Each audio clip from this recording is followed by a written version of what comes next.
Hello and welcome. Thank you for clicking on this video. Usually I do author spotlights on my streams, and I don't have a schedule just yet. There's going to be a video coming out soon, probably later next week, that will in detail describe what times I'm going to be streaming at.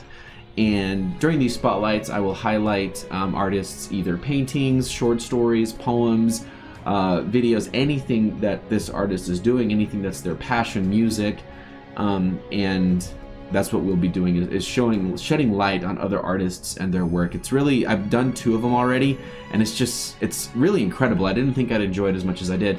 Well, anyway, one of Bruvton's poems is called Life, and I really enjoyed that piece, and I think that it will fit as its own video here on this channel.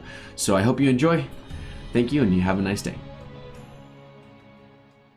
First poem is called Life, and it comes with a little video. I was looking at it, so I'm not gonna be able to show the video, seeing as it's not Bruvton's work specifically, but it seems like it was inspired by it, or if not, written in light of it. Please correct me if I got that wrong. But this is what it seems like it's kind of based on. So, all right, so let's go ahead and get into this. So this is the poem, Life. There she was, frozen in fear, her head facing me with a blank stare. Her ears and tail were standing up and alert, as if preparing themselves for what was about to happen. I finally understood the phrase, like a deer in the headlights. Her majestic body had come out of nowhere, and before I knew it, I cursed and slammed on the brakes. My body lurched forward as the tires squealed in a futile effort to stop before it was too late. I felt the impact of the deer on the hood of my car as the airbags stopped my body from hitting the dashboard. I could hear the windshield shatter, and my car finally came to a halt. It was my turn to be paralyzed in fear and shock. I sat still, leaning against the airbag, unable to breathe. Once I finally remembered how to inhale and came back to my senses, I pushed the airbag out of the way and stepped out of my car.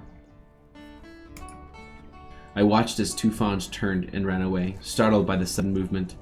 I ran to where the deer was lying helplessly. Its furry chest was still rising and falling with labored breath. Sitting down in front of the deer's neck, I gently placed the antlerless head in my lap, as if my care would bring her back to life. I felt compelled to protect her, to save her from the horrible fate I had trapped her in. Please don't die, I begged, tears escaping from my eyes. An emptiness burned at the heart of my soul. Such a precious being, a beautiful life, wasted by one foolish human.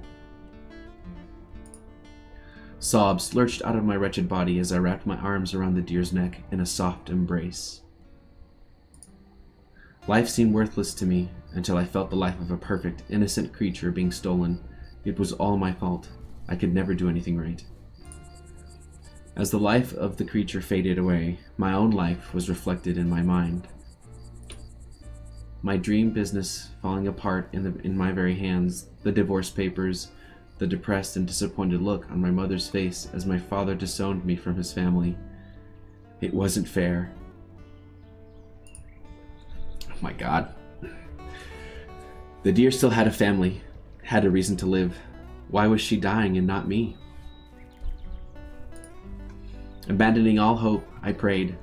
At that moment, I wanted nothing more than for the deer to keep on living.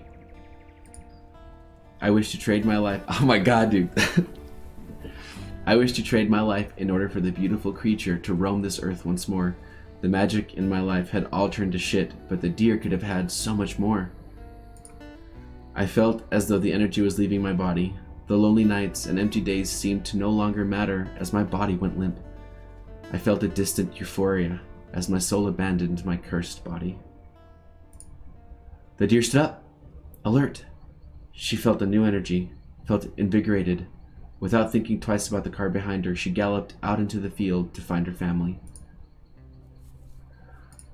Whew. Oh, that was the last panel. Okay.